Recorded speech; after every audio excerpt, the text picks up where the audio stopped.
नमस्कार। Power house में आपका स्वागत है और मैं हूं प्रसन्न शहाणे। आप जानते हैं कि पावर हाउस में हम ऐसे मुद्दों को उठाने की कोशिश करते हैं जो सीधे सीधे सरकार से जुड़े होते हैं, यानी सरकार की नीतियों से जुड़े होते हैं, सरकार के कानून कायदों से जुड़े होते हैं और जुड़े होते हैं कर्मचारी संगठनों से, प्रदेश के विकास से, प्रदेश के आम जनता की सुविधाओं से, असुविधाओं से। आज जिस मुद्दे पर हम बातचीत करेंगे वो दरअसल अनुकंपा नियुक्ति और तमाम जो पेंशन स्कीम्स को लेकर सरकारी संगठन नाराज हैं उस पर बातचीत करेंगे। इस बातचीत में आज हमारे साथ शामिल हैं दो कर्मचारी नेता HN नरवरिया जी और परमानंद डहरिया जी, दोनों हमसे जुड़ेंगे। साथ ही साथ स्टूडियो में हमारे साथ है CEO हमारे राजेंद्र कानूनगो जी। आप तीनों का स्वागत है। शुरुआत आपसे नरवरिया जी। ये अनुकंपा नियुक्ति का जो मामला है, 2005 में बाबूलाल गौर जब मुख्यमंत्री हुआ करते थे तब कुछ फैसले हुए थे, लेकिन इतने साल बीत गए उसके बावजूद कर्मचारी क्यों नाराज हैं इस नियुक्ति की जो अनुकंपा नियुक्ति के जो नियम प्रक्रिया कानून है उससे? इसमें सर 2005 के बाद में जो अनुकंपा नियुक्ति का नियम सरलीकरण किया गया था, जी RTE के नियम का उन्होंने पालन करते हुए RTE के नियम लागू करेंगे राइट टू एजुकेशन के तहत।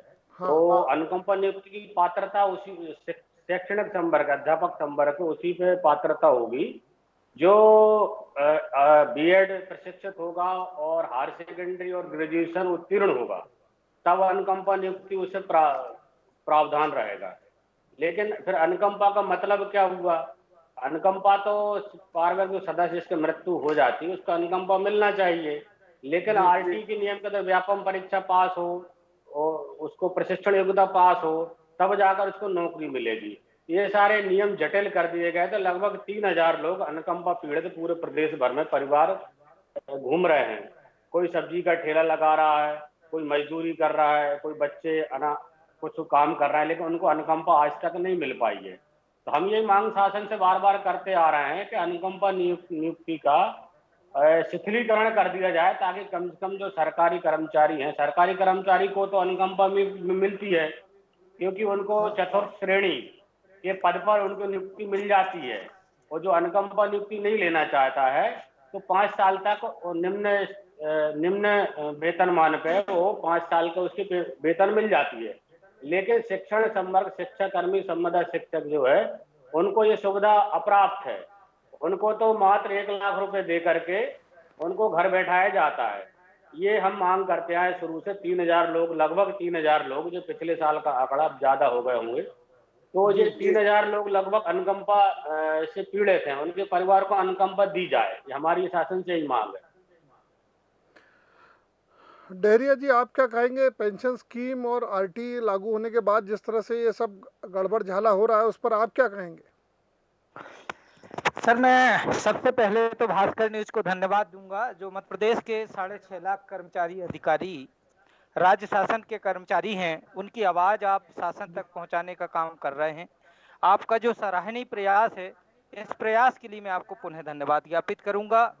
मैं मध्य प्रदेश शासन से आपके माध्यम से निवेदन करना चाहूंगा कि NPS में जो भारत सरकार ने न्यू पेंशन स्कीम के नाम से लाई और फिर इसका नाम बदल के नेशनल पेंशन स्कीम करी, और इस नेशनल पेंशन स्कीम में मध्य प्रदेश राज्य के 6.5 लाख कर्मचारी अधिकारी प्रभावित हैं, जिनको पेंशन नहीं मिल रही है और ना ही निश्चित पेंशन है।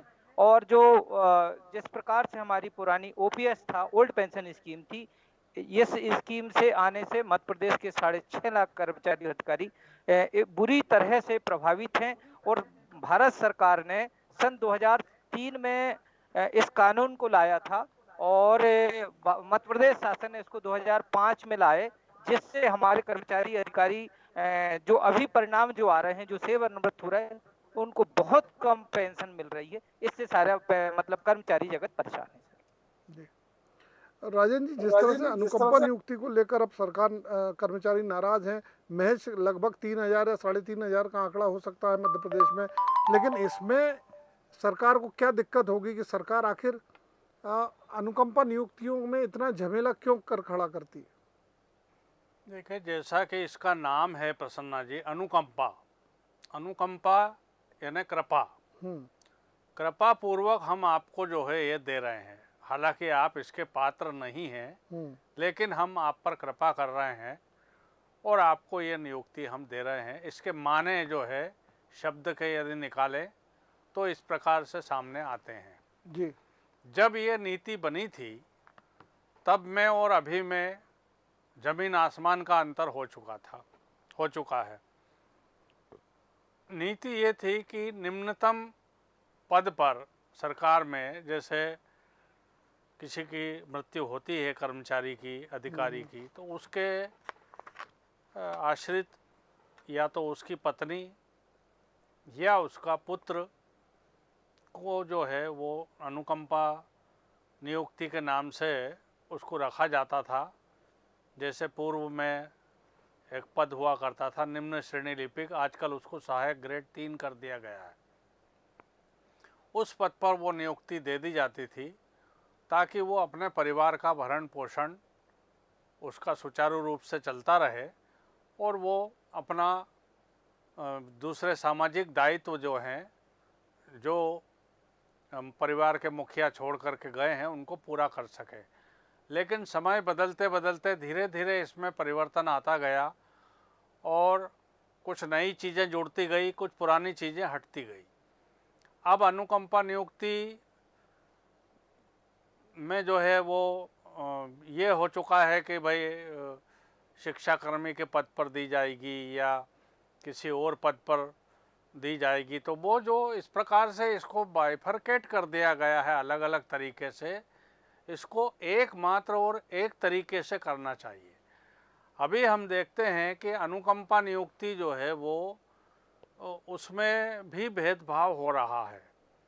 यदि कोई शासकीय कर्मचारी शासकीय कर्तव्य का निर्वहन करते समय मृत्यु को प्राप्त हो जाता है, निधन हो जाता है उसका, तो उसको जो है उसके आश्रित को सरकार के छोटे पद पर, जैसे निम्न श्रेणी लिपिक है या सहायक ग्रेड 3 है, उसके पद पर नियुक्ति दी जानी चाहिए। अगर कोई छोटा कर्मचारी उसका निधन हुआ है तो चतुर्थ श्रेणी पद पर उसको नियुक्ति दी जानी चाहिए और वो सब सुविधाएं उसको दी जानी चाहिए जो उस पद के हिसाब से मिलनी चाहिए। सबसे पहली चीज़ तो ये है कि अनुकंपा नियुक्ति किसी व्यक्ति की मृत्यु भोपाल में हुई है और अनुकंपा नियुक्ति उसको जाकर के मंदसौर में देंगे आप, तो उसका कोई माने नहीं रह जाएगा। वो उसके परिवार का एक नया सेटअप वहाँ पर बनेगा और वो अपने परिवार का पालन पोषण कैसे करेगा। तो जिस कार्यालय में वो व्यक्ति पदस्थ है, जिसकी मृत्यु हुई है, वह पदस्थ था, उसी कार्यालय में उसकी नियुक्ति दी जाना चाहिए।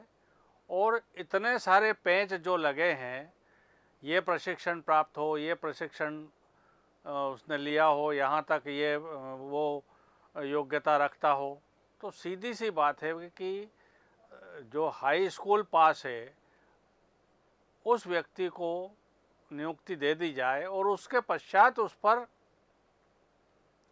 ये समय उसको दिया जाए कि ये फलाना प्रशिक्षण आप जो है आप इतनी अवधि में उसको पूर्ण कर लें। ये तो अनुकंपा नियुक्ति की कायदे की बात होती है कि आप किसी पर कृपा कर रहे हैं तो बूंद बूंद टपका करके कृपा ना करें, उसको कायदे की कृपा करें ताकि उसको महसूस हो।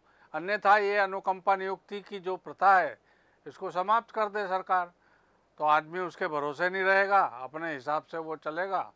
अब जब चालू की है, आपने कृपा कर रही है सरकार, तो इसको इस तरीके से कृपा करे कि आदमी अपमानित महसूस ना हो। अनुकंपा नियुक्ति के लिए कितने दिनों तक दर दर आदमी भटकता रहता है, कई जगह इसमें भ्रष्टाचार भी होता है।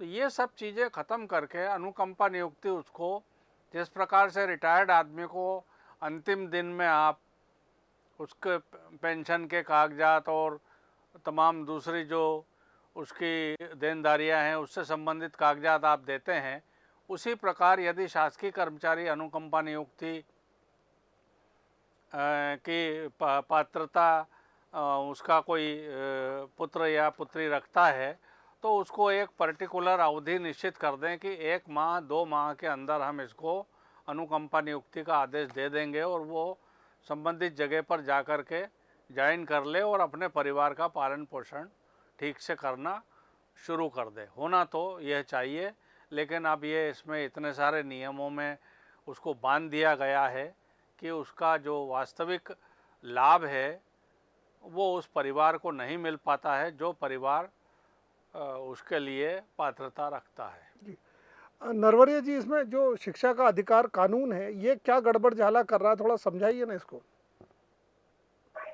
शिक्षा के अधिकार कानून में जो गड़बड़ झाला कर रहा है, तो आरटी जो एक्ट है उसमें इसमें शैक्षणिक संवर्ग, अध्यापक संवर्ग को सबसे ज्यादा प्रभाव पड़ा है। उसमें नियम है कि शिक्षक प्रशिक्षित हो और पढ़ा लिखा हो। उसमें दिक्कत आ रही है क्योंकि हमारी मांग रही है हमें अनुकंपा नियुक्त शैक्षणिक, मतलब जो पढ़ा लिखा नहीं है उसका तो श्रेणी कर्मचारी का उसको दे दिया जाए, तो चपरासी बना दिया है। लेकिन हमें चपरासी बना दिया जा रहा है बच्चों को। उनको सिर्फ हमको संविदा शिक्षक की नियुक्ति दी जाए वो भी नहीं दिए जा रहे। तो उनको सिर्फ व्यापम परीक्षा पास हो और शैक्षणिक योग्यता पास हो। ये दिक्कत आईटी नियम बहुत आड़े आ रहा है। इसमें सबसे ज्यादा यदि कोई पीड़ित है इस संवर्ग में, अनुकंपा में, तो शैक्षणिक संवर्ग की पीड़ित है। यही सबसे ज्यादा नियम आड़े आ रहा है। हमने कई शिथिलीकरण के लिए कई बार ज्ञापन दिए, कई बार शासन से निवेदन किया कि अनुकंपा में शिथिलीकरण कर दिया जाए। और लगभग 3000 लोग आज भी हमारे जो सेवा करते करते काल कवलित हो गए हैं। उनके परिवार अभी दर दर की ठोकरें खा रहे हैं। उनके बच्चे उनकी मजदूरी पे निर्भर हैं। ये आरटीई के नियम में थोड़ा सा संशोधन करे सरकार, स्टेट गवर्नमेंट अपने स्तर पर कर सकती है। हाँ, जो पिछली गवर्नमेंट, इसके पहले जो कमलनाथ सरकार आई थी, उस समय सरकार ने थोड़ा एनओसी जरूर जारी ली थी। एनओसी जारी करने के कलेक्टरों को निर्देश दिए गए थे। लगभग 3 से 4 हजार एनओसी भी उसमें जारी की गई थी। इनमें किसी विभाग में किसी भी जगह इनको अनुकंपा दे दी जाए। लेकिन इसके बाद गवर्नमेंट गिर गई। तो इस बार कोरोना काल आया। कोरोना काल के बाद में ये अभी तक ठंडे बस्ते में जा रहा है। लेकिन उनके परिवार तो आज भी दर दर की ठोकरें खा रहा है। उनका परिवार पढ़ लिख नहीं पा रहा है। बच्चे मजदूरी करने को मजबूर हैं। किसी के 4 बच्चे, किसी के 5 बच्चे, किसी 3 बच्चे, लड़कियां बड़ी हो गई, बच्चे बड़े हो गए हैं। तो कम से कम सरकार को जो अनुकंपा उन पर करना चाहिए और जो अनुकंपा पीड़ित परिवार है उनको न्याय देना चाहिए। इनमें कम से कम नियमों को शिथिलीकरण कम से कम ये कर दिया जाए, उनको नौकरी पर रख लिया जाए किसी विभाग में। यदि शिक्षक ही बनाते हैं तो नौकरी पर रख लिया जाए। इसके बाद प्रशिक्षण दे दिया जाए, उनको व्यापक परीक्षा पास करवा लिया जाए, विभागीय परीक्षा ले ली जाए, उसमें थोड़ी शिथिलता दे करके पास होने पर उन्होंने अनुकंपा नहीं किया। अनुकंपा का मतलब जो सर ने बोला, राजेंद्र सर ने बोला, अनुकंपा मतलब कृपा करना है। उनको कृपा कर दिया जाए, उनका हक अधिकार है। जिसने आकस्मिक उनकी मृत्यु हुई परिवार को, उनको अनुकंपा जरूर दे देना चाहिए। ये आरटीई के नियम में संशोधन कर देना चाहिए और स्टेट गवर्नमेंट से पहल करना चाहिए। सारे स्टेट गवर्नमेंट कम से कम उनका अनुकंपा पीड़ितों को न्याय मिल सके। आपने जब बातचीत की होगी इस मुद्दे को लेकर, चाहे मंत्रियों से, अधिकारियों से, तो उनका क्या कहना पड़ता है आपकी इस मांग पर? उनका यही कहना है केंद्र का नियम है, आरटीई के नियम में हम कुछ नहीं कर सकते हैं। सोचेंगे समझेंगे, ये बात टाल के रह जाते हैं। कैबिनेट में लाएंगे, प्रस्ताव भी कई बार गया, लेकिन अनुकंपा पीड़ितों को अभी तक कुछ न्याय नहीं हुआ। सिर्फ 1 लाख रुपए देने का अभी तक की 15 सालों में जो कुछ भी हुआ, 1 लाख रुपए ले करके आप घर बैठ जाइए, ये उनका सॉल्यूशन रहा है अभी तक। इससे ज्यादा कुछ नहीं रहा। और इसके लेंगे, इनको पहले अनुकंपा दिया जाए, चतुर्थ श्रेणी में कर दिया, किसी में कर दिया जाए, लेकिन उनको पेट भरने लायक वेतन घर परिवार को तो मिले। बाद में प्रशिक्षित हो जाएंगे, विभागीय परीक्षा ले लें इनकी। तो इसमें दिक्कतें कब से शुरू हुई नरवरिया जी? जब पहले नियम कानून जब आसान थे तब क्या अनुकंपा नियुक्ति आसानी से मिलती थी? हाँ, शिक्षाकर्मी संविदा नियुक्ति पे कई लोगों को अनुकंपा नियुक्ति हुई है। वर्ग 3 में संविदा शिक्षकों की नियुक्ति बहुत सारे लोगों की हुई है उस समय। ये आरटीई के नियम जब से आए तब से दिक्कतें पैदा हुई है। डेरिया जी, आपके पास आते हैं। आप जिस तरह से बात कर रहे थे पेंशन की, तो नई पेंशन में आपको कितना घाटा होता है, अगर आपके पास कोई उसका आकलन हो? नई पेंशन में सर ये है कि पेंशन है ही नहीं।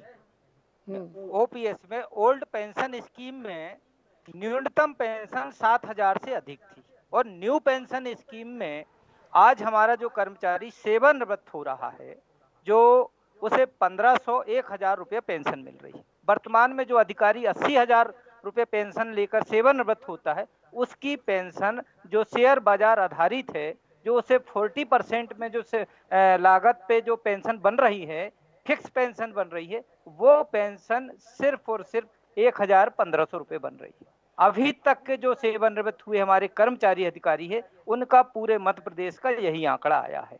क्योंकि हमारे जितने भी कर्मचारी 6.5 लाख हैं, ये इसी बात की लड़ाई के लेकर मध्य प्रदेश हमारा NMOPS national movement for old pension scheme जो है, भारत सरकार के साथ हमने भारत सरकार के समक्ष कई बार प्रस्ताव रखे कि इसमें आप फिक्स पेंशन लाइए, नियमित पेंशन। जैसे पेंशन हमारी एक वो व्यवस्था थी जो भारत सरकार ने नहीं, ये अंग्रेजों के जमाने से चली आ रही, उस व्यवस्था को सरकार ने 2005 में और 2004 में, भारत सरकार ने 2004 में और केंद्र सरकार, भारत सरकार ने 2004 में और राज्य सरकार ने 2005 में इसको समाप्त कर दिया है।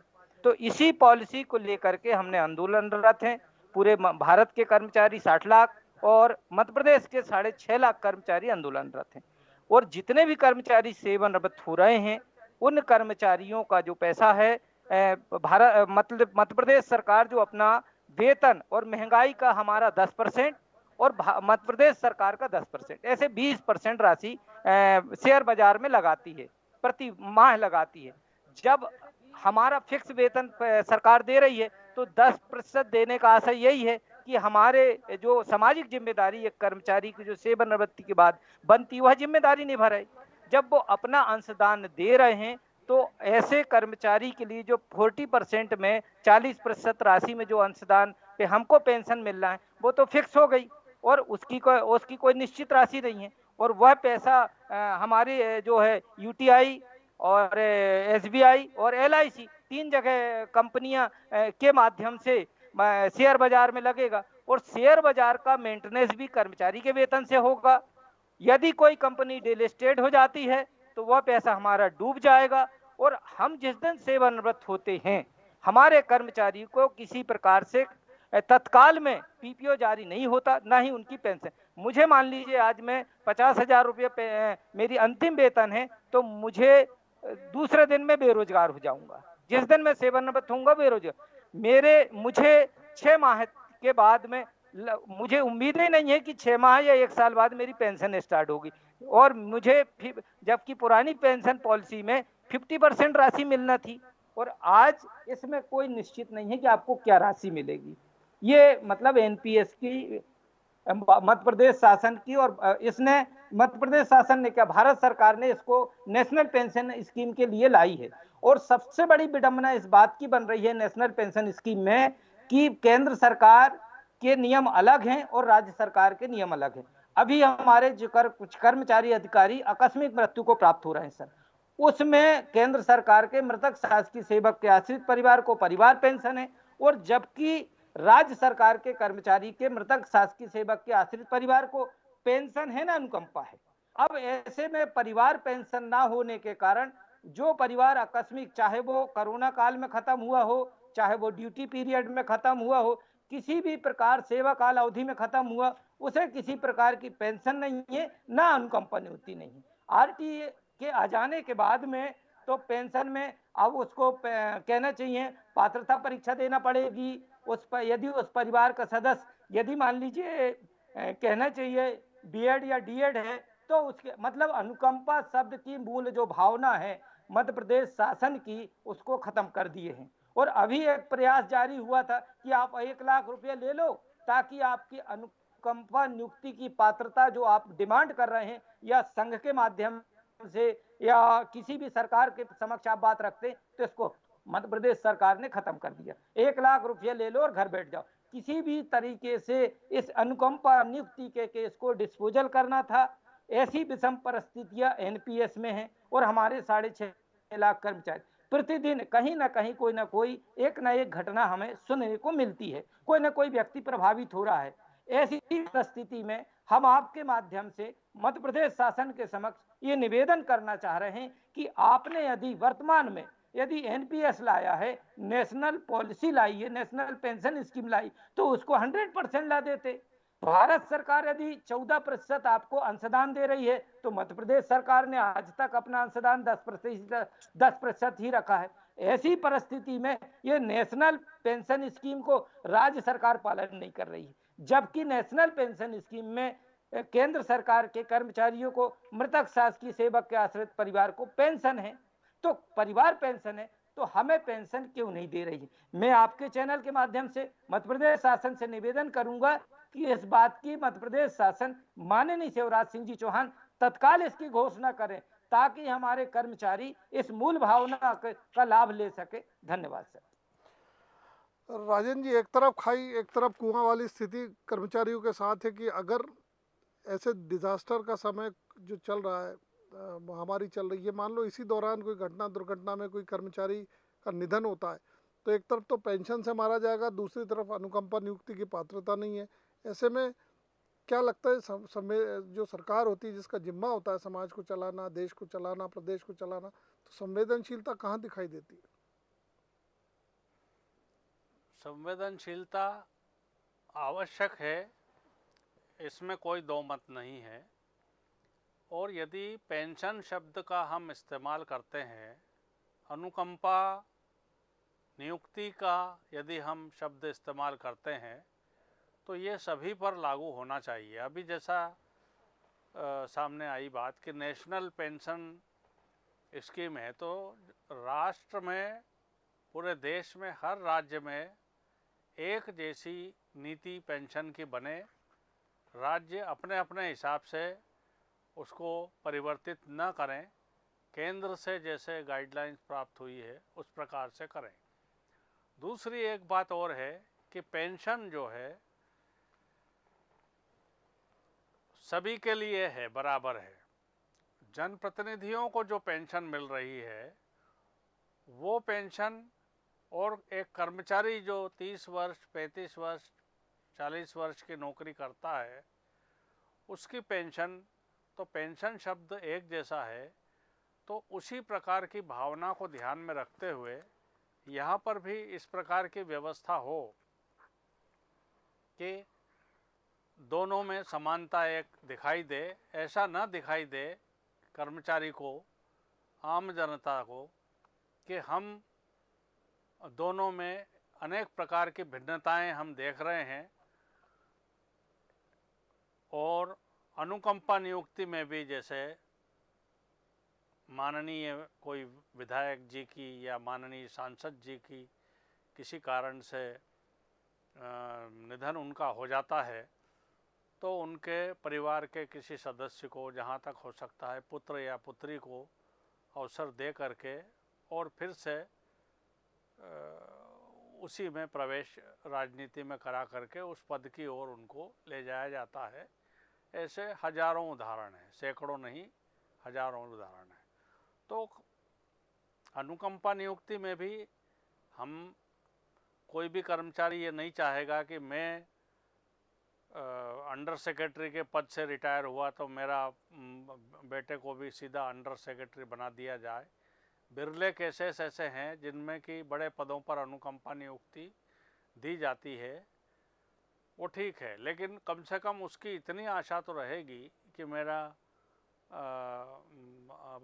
मैं पीड़ित परिवार का हूँ, तो मुझे कम से कम मेरे पिता के कारण जो है छोटे से छोटे पद में भी जो है सहायक ग्रेड 3 के पद में नियुक्ति दे दी जाए। जो कि माननीय विधायक का बेटा तो माननीय विधायक बन ही जाएगा, बन ही जाते हैं जितने लोग हैं। और पेंशन भी जो है इतनी नौकरी करने के पश्चात इनको तो जो है वो माननीय विधायक सांसद गण को जो है वो पेंशन जरा थोड़ा बहुत एक कार्यकाल भी पूरा हुआ है या कुछ दिन के लिए भी रहे हैं तो उनकी पूरी पेंशन और सब कुछ सुविधाएं उनको आजीवन मिलती रहती है। तो कम से कम मेरे परिवार का लालन पालन भी ठीक से हो सके, मेरी मृत्यु होने के पश्चात मेरी पत्नी दर दर को न भटके, पता नहीं उसको पुत्र रख पाता है नहीं रख पाता है, भोजन उसको देता है नहीं देता है, तो कम से कम वो अपने मृत्यु तक वो ठीक से अपना जीवन यापन कर सके, तो परिवार पेंशन उसको मिलती रहे। ये दो चार बातें ऐसी है जो संवेदना शब्द का आपने इस्तेमाल किया था उसके अंतर्गत आती है, और राज्य शासन को कृपापूर्वक इन चीज़ों को ध्यान में रखते हुए और कर्मचारियों अधिकारियों को इस चीज़ का लाभ उनको मिलते रहना चाहिए। तभी सरकार की जो है एक दरिया दिली सामने आएगी। इस अपने कार्य से वो पीछे हटने की कोशिश करे, ऐसा उनको सरकार को शोभा नहीं देता। बिल्कुल आप ठीक कह रहे हैं कि सरकार की संवेदनशीलता दिखना चाहिए, और अनुकंपा नियुक्ति या पेंशन जैसे मामलों पर भी जिस तरह से दोहरे मापदंड प्रदेश में सामने आ रहे हैं, उससे बहुत ज़रूरी है कि इन सब चीज़ों पर सरकार ध्यान दे। आप तीनों का बहुत बहुत धन्यवाद जुड़ने के लिए पावर हाउस में भास्कर न्यूज़ के साथ। तो कुल मिलाकर जिस तरह से बातचीत सामने आ रही है उससे ये साफ है कि कर्मचारियों की नाराज़गी जो है वो बहुत वाजिब है, क्योंकि संवेदनशील चेहरा सरकार का उनको दिखाई नहीं दे रहा है, और जाहिर है कि वो उनकी लड़ाई अब आगे भी जारी रहेगी। बने रहिए आप भास्कर न्यूज़ के साथ। ताज़ा तरीन खबरें भास्कर न्यूज़ पर देखिए। मुझे दीजिए इजाज़त। नमस्कार।